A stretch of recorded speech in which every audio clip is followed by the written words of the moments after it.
इसी क्रम में आपके बगल साहित्य के विशेष पुरोधा कहे जाने वाले, भगवान कह सकते हैं, डॉक्टर सागर त्रिपाठी जी भी बैठे हैं, और जिसमें इस पुस्तक में भी मुझे लगता है कि शुभकामना और उनकी विशेष व्याख्यान माला भी है।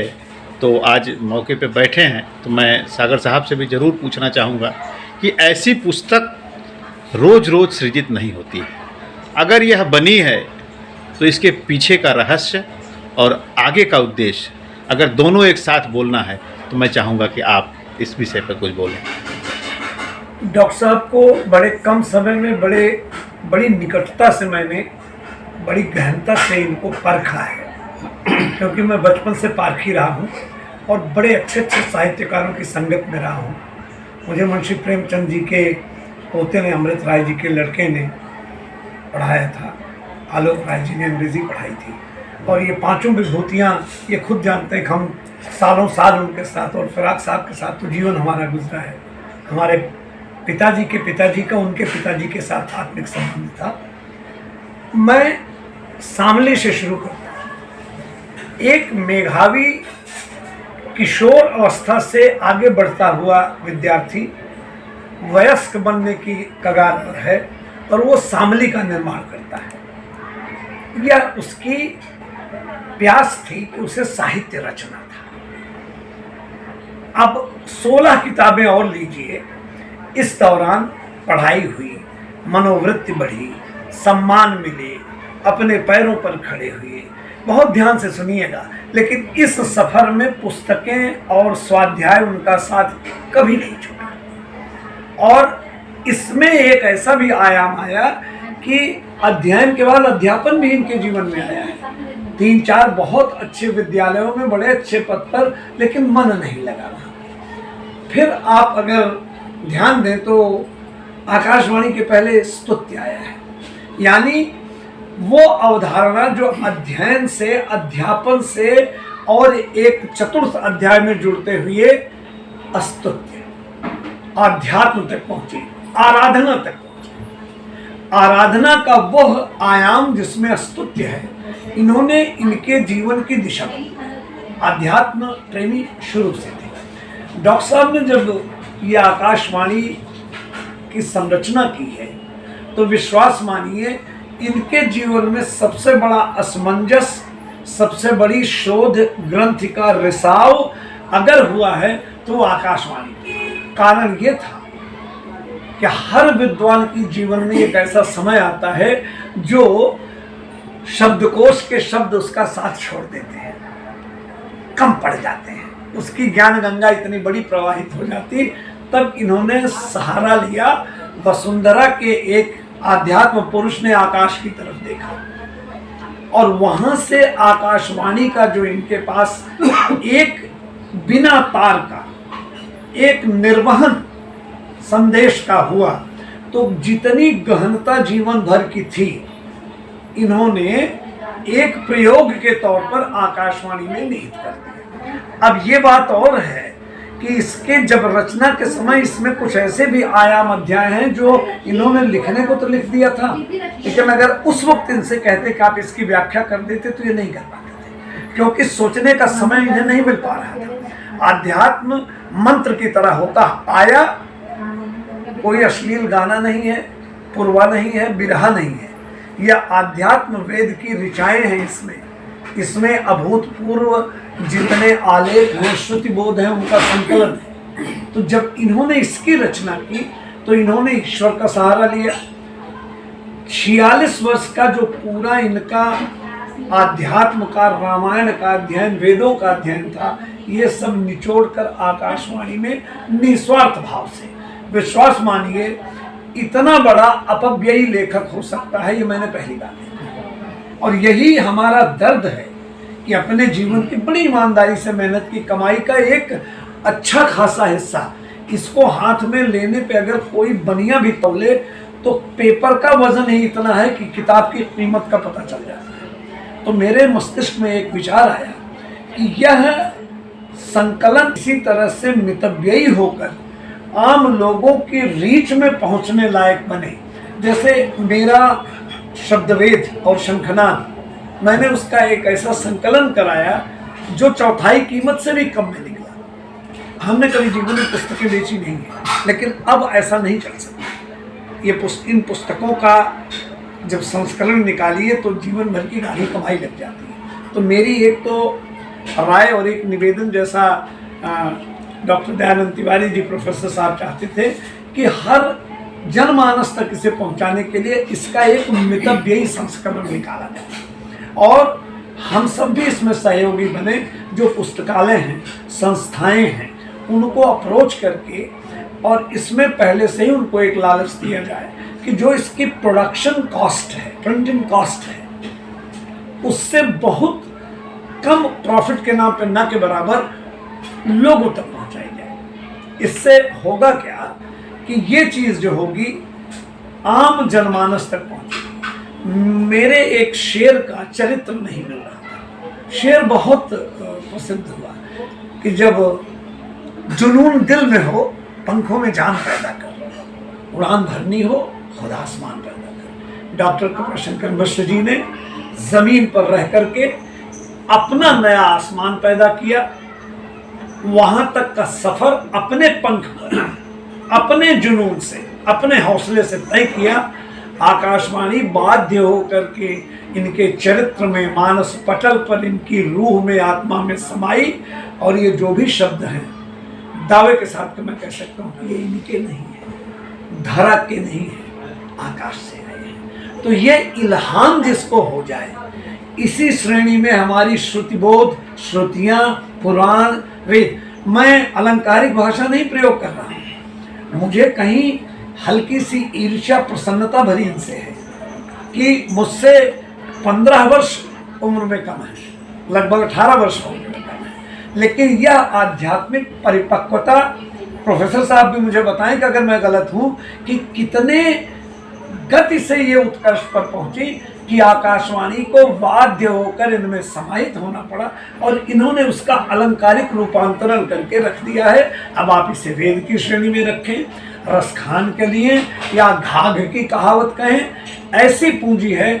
जैसा प्रोफेसर साहब ने कहा कि नन्हे से बच्चे से लेकर के ऋषि, शब्द महर्षि तक इसमें अपने लिए कोई न कोई आयाम पा सकते हैं। यही मेरी निगाह में इनकी बहुत बड़ी उपलब्धि है, लेकिन हनुमान जी की तरह अपनी शक्ति से परिचित नहीं है। बहुत सुंदर विषय आपने इसमें कहा। जैसा कि आपने कहा, जब मैं समझ रहा हूँ कि पुस्तक का वजन कम कर दें और इसके जो स्वर्ण अक्षर हैं वो इतने कीमती हैं कि जन जन तक इसको पहुँचाए। अपने आप तो आप ये कह रहे हैं कि इसके एक एक शब्द स्वर्णाक्षर, उनकी कीमत बहुत है। और यही नहीं, हाँ, पल भर के अक्षर ये नहीं है। एक बार पढ़ने में आकाशवाणी समझ में नहीं आएगी। आकाशवाणी अगर आपको समझना हो, जिस किसी विद्वान को, तो सबसे पहले साफ सुथरा होकर बैठे, सुचितामयी मन से पढ़ना शुरू करे। धीरे धीरे, जैसे रामायण असहज मन से नहीं पढ़ सकते, वेद असहज मन से नहीं पढ़ सकते, वैसे आकाशवाणी आप चलती फिरती, ये ट्रेन में पढ़ने वाली पुस्तक नहीं है, आध्यात्म की पुस्तक है। जीवन में अपने वर्ण के लिए, अपने संवहन के लिए, अपने संवर्धन के लिए पढ़ना। मेरा भी कहना यही है कि आकाशवाणी का इस संस्करण का जो पब्लिकेशन हुआ है वो बहुत महंगा है, और अगर पेपर बैक में पुस्तक छपेगी तो उसकी कीमत आधा हो जाएगी, चौथाई, और आम आदमी इसको पढ़ बढ़ाकर ले सके, क्योंकि साहित्य का मुख्य मकसद है कि आम आदमी तक पहुँचे। जिस तरह से आज इस पुस्तक की मांग पूरे देश में बढ़ रही है, तो ये निश्चित ही इसको कहीं ना कहीं मूल्य में और कम करना पड़ेगा, तो शायद घर घर तक पहुंच सकेगी। बात आपने बिल्कुल सही कहा। दो ही चीज़ है होती है, सरकार जो है वो सब्सिडी देती है और लोगों का फायदा करती है। तो सरकार से भी आप मांग करते हैं क्या कि इस पे सब्सिडी हो? बताओ प्रोफेसर। हम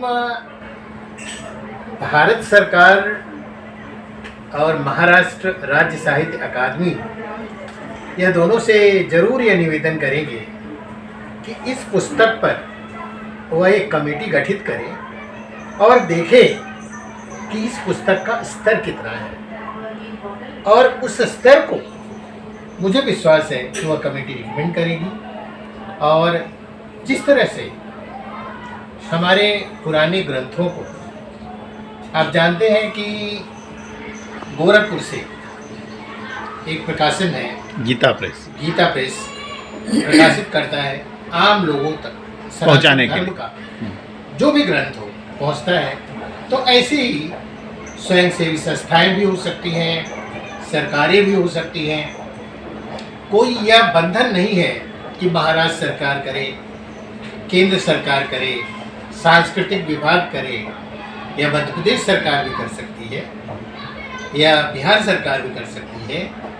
इसका रूपांतरण अनुवाद करके तमिलनाडु में भी किया जा सकता है, क्योंकि यह तो निश्चित है। एक प्राध्यापक के रूप में मैंने इस पुस्तक को पढ़ा है और मैंने देखा है कि इसमें भिन्नताएं बहुत हैं, और भिन्नताएं किसी एक बात को लेकर नहीं है, भिन्न भिन्न विषयों को लेकर है, और जो आधुनिक युग के मांग है। तो ये होना चाहिए। बहुत बहुत बहुत धन्यवाद। बहुत सुंदर चर्चा अभी चल रही है, और अंतर्राष्ट्रीय शायर गीतकार आप हमेशा पुकारे जाते हैं। जैसा कि अभी यहाँ प्रश्न आया कि सरकारों से मांग होनी चाहिए कि इस पे सब्सिडी हो, एक और भी बात उन्होंने कह दी इसके साथ जोड़ के कि इसको अन्य भाषाओं में, कहने का मतलब है भारत ही नहीं, विश्व स्तर में भारत के भी कुछ अन्य भाषी प्रदेश हैं वहाँ तक पहुँचाने का प्रयास किया जाए। इस पे 2 मिनट की आपकी चर्चा। पहली बात तो इसकी साइज 5x8 की होनी चाहिए, जो पुस्तकों में समा सके। ये हाँ। उत्कृष्ट है। हाँ। ये ड्राइंग रूम एडिशन है। हाँ। और संकलन इस तरह से हो कि जो इसकी कॉस्ट से समय है उसका 1/6 कॉस्ट में ये पुस्तक बने। सरकार से मांग आप करते हैं? ये मीडिया के माध्यम से सरकार तक पहुंचाया जाएगा। रूप से मैं कह रहा हूँ, इतनी उत्कृष्ट पुस्तक पे सरकार कभी नहीं सब्सिडी देगी। ये हमारी आपकी, चूंकि प्रश्न आपने उठा लिया, महाराष्ट्र साहित्य अकादमी में पिछले वर्ष 30 लोगों को जिनको पुरस्कार मिला है, आप खुद देख लीजिए कि उनका स्तर क्या है। एक आध दो ऐसे। ये पुस्तक अपने प्रयास से, ईश्वर की कृपा से, हम लोग प्रोफेसर दयानंद जी के माध्यम से अकादमी या संस्थाओं से कह सकते हैं, लेकिन अगर अमेज़न से लेकर कई ऐसी हमारे पास ऐसी शेल हैं जहां पर इनको नॉर्मल रेट से कम मिलेंगे ही नहीं। एक बार वो रोल अप हो करके उस सेल्फ में पहुंच जाएंगी, ये अपने आप बिकेंगी, वरना किसी के रहमो करम पे इस तरह की पुस्तक कभी नहीं रखी जा सकती। बिल्कुल, बहुत बहुत धन्यवाद। हमारे साथ सामाजिक साहित्यिक जागरूकता मंच के राष्ट्रीय अध्यक्ष आदरणीय भोलानाथ तिवारी जी बैठे हैं। मैं आपसे भी मांग करता हूं कि जो विषय अभी चल रहा है आकाशवाणी के विषय में एक संक्षिप्त आपका वाक्यांश, और इसके प्रति आपकी सरकार से, सामाजिक संस्थाओं से और अन्य विषयों पर क्या मांग है? बहुत बहुत धन्यवाद नंदन त्यागी जी, बहुत अच्छा प्रश्न किया। लेकिन आपके प्रश्न में कुछ प्रश्न छुपा हुआ है, उसका उल्लेख तो मैं नहीं कहूँगा, लेकिन इतना ज़रूर कहूँगा कि जिस तरह से एक सुंदर रंगमंच का खिलाड़ी किरदार में घुस करके और उस किरदार का अभिनय बहुत बढ़िया कर लेता है, उसी तरह से आकाशवाणी का प्रत्येक उद्गार, इसके विवरण का हर शब्द जो भी प्रयुक्त हुआ है वो समाज में छुपे हुए किस दुर्गुण पर प्रहार करेगा। ये आकाशवाणी गुप्त रूप से एक जो है संकेत है, और मेरा ये कहना है कि एक दिन समय ऐसा आएगा कि इसकी समीक्षा आज सियासत बैनर की तरह नहीं, विश्व पटल पर ऐसी समीक्षा होगी कि ये पुस्तक, ये महाग्रंथ जिस लेखक के हृदय का उद्गार है वो धारण करेगा, ये इतिहास बताएगा। इसी के साथ धन्यवाद। अभी हमारे बीच में मिथिलेश मिश्र जी हैं, और एक शिक्षक हैं और कई सामाजिक संस्थाओं से भी जुड़े हैं।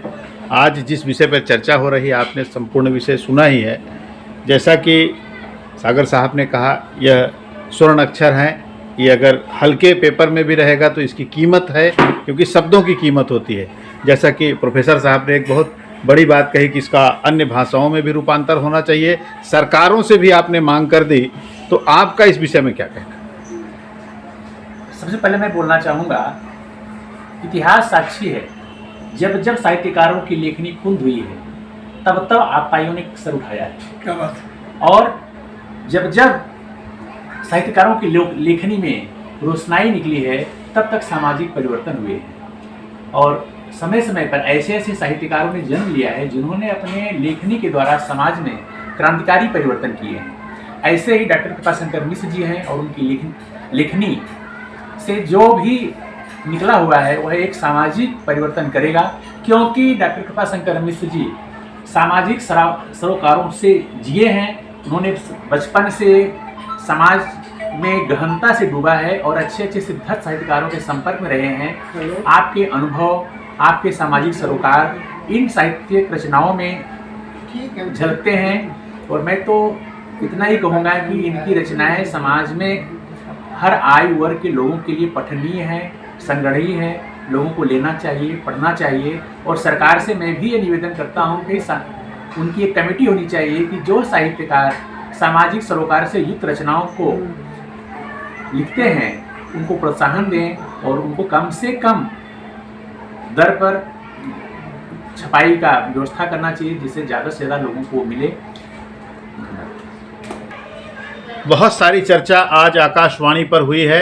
मैं फिर से एक एक मिनट सबके पास, चूँकि बहुत सारे प्रश्नों के बाद लोगों के मन में कुछ न कुछ प्रश्न शेष रह जाते हैं, तो मैं सबसे पहले प्रोफेसर साहब से पूछूंगा कि एक मिनट में कुछ ऐसा चीज़ इस विषय पर है जो आपके मन में, मस्तिष्क में चल रहा है, तो उसके विषय में बताइए।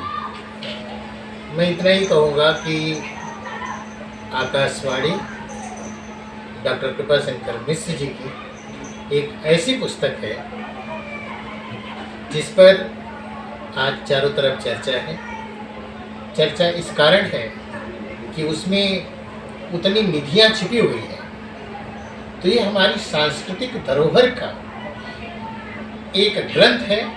और मैं सबसे यही कहूँगा कि आप इस आकाशवाणी को अपने परिवार में या अपने नात रिश्तेदारों को अगर कोई उपहार देना चाहते हैं तो आप आकाशवाणी दीजिए। आकाशवाणी देने का मतलब होगा कि आपने संस्कृति, सभ्यता, पारिवारिक मूल्य और संस्कार की त्रिवेणी आपने दे दिया है। उसमें जब आदमी और उसके परिवार के सदस्य डुबकी लगाएंगे तो निश्चित है कि वह बहुत सारी चीज़ें ज्ञात करने के बाद आएंगे और उनके लिए लाभदायक होगा। हाँ, जैसा कि अभी 12 वर्षों का कुंभ आ ही रहा है, तो आप त्रिवेणी में संगम लगाने की पूरी तैयारी में है। आकाशवाणी एक मिनट में, डॉक्टर साहब, अभी जब पुस्तक भारत के संपूर्ण देशों में कई भाषाओं में जब लिखी जाएगी, ऐसी स्थिति में आपके मनोभाव किस प्रकार होंगे? जैसा कि आज मांग उठ रही है, प्रशासन शासन तक जाने की बात है, बहुत सारे NGO हैं जो इसको आगे ले भी जाना चाहते हैं, आगे जाएगी भी, ये निश्चित है। तो ऐसी स्थिति में आपका क्या विचार रहे?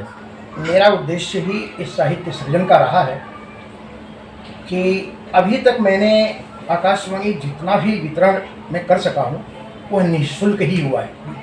दूसरा ये कि मैंने अभी तक इसे कोई व्यावसायिक ऐसा संदर्भ नहीं गठित किया है कि मैं इसका कोई व्यवसाय करूँ, वरन मेरा उद्देश्य ही है कि आकाशवाणी घर घर में जाए, लोगों तक पहुँचे, राष्ट्रहित में लोग इस पर सोचें, पढ़ें, मंथन करें और इस पर अपनी प्रतिक्रिया दें। धन्यवाद। डॉक्टर साहब, जैसा कि आज ये जो प्रश्न आया था कि क्लास 1 to PG तक, तो मैं कहूँगा कि इसमें कक्षा 1 से PG तक पढ़ने की आवश्यकता पे बल दिया गया। तो क्या ऐसी चीज़ है जो 1 से लेकर पोस्ट ग्रेजुएट तक ये पढ़ने में लाभप्रद होगा? बहुत सटीक प्रश्न आपने किया और मैं चाहता था कि मुझसे यह प्रश्न किया जाए, क्योंकि डॉक्टर दयानंद तिवारी जी हमारे बीच बैठे हुए हैं। इनके पाँव को धोकर ना जाने कितने बच्चों ने PhD की है। मेरी आकांक्षा ये है कि और इसमें मुझसे किसी भी प्रकार का सहयोग अगर चाहे, अगर ये मुझे इनरोल कर ले अपने अंडर में, तो मैं खुद ही इस पर शोध करके एक इस ग्रंथ को मैं नहीं अमृत प्रदान करूँगा, मुझे अमृत मिल जाएगा। लेकिन इनके मेधावी विद्यार्थियों की कमी नहीं है। मेरी इच्छा यह है कि प्रोफेसर साहब एक अतीव मेधावी शिष्या या शिष्य को लें और डॉक्टर साहब के ऊपर विशेष रूप से एक शोध करें जिसमें आकाशवाणी को प्रमुखता दी जाए। बहुत बहुत धन्यवाद। मूर्धन्य जी, सामाजिक साहित्यिक जैसा कि अभी प्रश्न आया है कि सामाजिक संस्थाएं भी आगे आकर इस पुस्तक को, चूंकि यह समाज उपयोगी पुस्तक है, ये किसी व्यक्ति विशेष की नहीं रह गई, जैसा कि अभी चर्चा हुई, तो आप 1 मिनट में अगर कुछ बोलना चाहेंगे तो क्या बोलेंगे? बहुत ही बेजोड़ और सुंदर हमारे मन लायक आपने प्रश्न किया। ये आकाशवाणी को देखता हूँ और जब इसके लेखक को देखता हूँ तो हमें कुछ भिन्नता नहीं दिखाई देती। जिस तरह से यह सरल भाषा में है वैसे ही इसके लेखक सरल हैं, उनके हृदय सरल हैं, उनके विचार समाज है, उनके समाज के प्रति जो दायित्व है, कर्तव्य है, वो बहुत सरल हैं। मैं तो ये कहूँगा कि ये पुस्तक नहीं, ये कोई ग्रंथ नहीं, ये तो लेखक का हृदय है, जिस हृदय को अगर दुनिया जान जाए, बस यही हमारी शुभकामना है। मिथिलेश मिश्र जी, बतौर एक प्राध्यापक 1 मिनट में अगर आपको आकाशवाणी पर कुछ कहना है तो शेष अंतिम समय में क्या बोलना चाहेंगे? आकाशवाणी एक काव्य संग्रह ही नहीं है, यह ज्ञान की गंगा का अमृत कलश है। हर सुधी पाठक इसका रसपान करके इसको अपने जीवन में उतार सकता है, और मुझे विश्वास है कि इसका रसपान करने से वह अपने पारिवारिक सामाजिक दायित्वों को अच्छी तरह से निभा सकता है।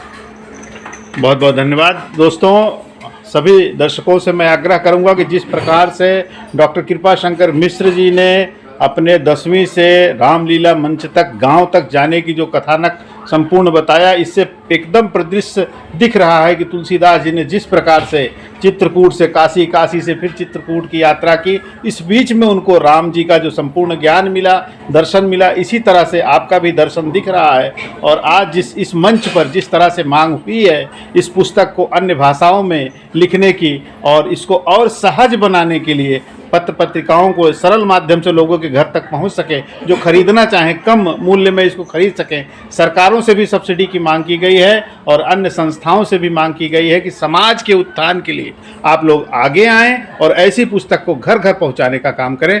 दोस्तों, इस पुस्तक को आप ज़रूर लें, अगर न ले सके तो प्रयास करें कि जहां से मिल रही है वहां से अपने पास लाने का प्रयास करें। और किसी भी सामाजिक कार्यक्रम में अगर आप किसी को कोई सम्मान दे रहे हैं, कोई पुरस्कार दे रहे हैं, पुष्पगुच्छ दे रहे हैं, मिठाई दे रहे हैं, उस जगह पर अगर आप इस पुस्तक को उन तक पहुंचाते हैं तो निश्चित ही आप एक ऐसा संदेश देंगे जो समाज के लिए उपयोगी सिद्ध होगा। धन्यवाद दोस्तों, नमस्कार।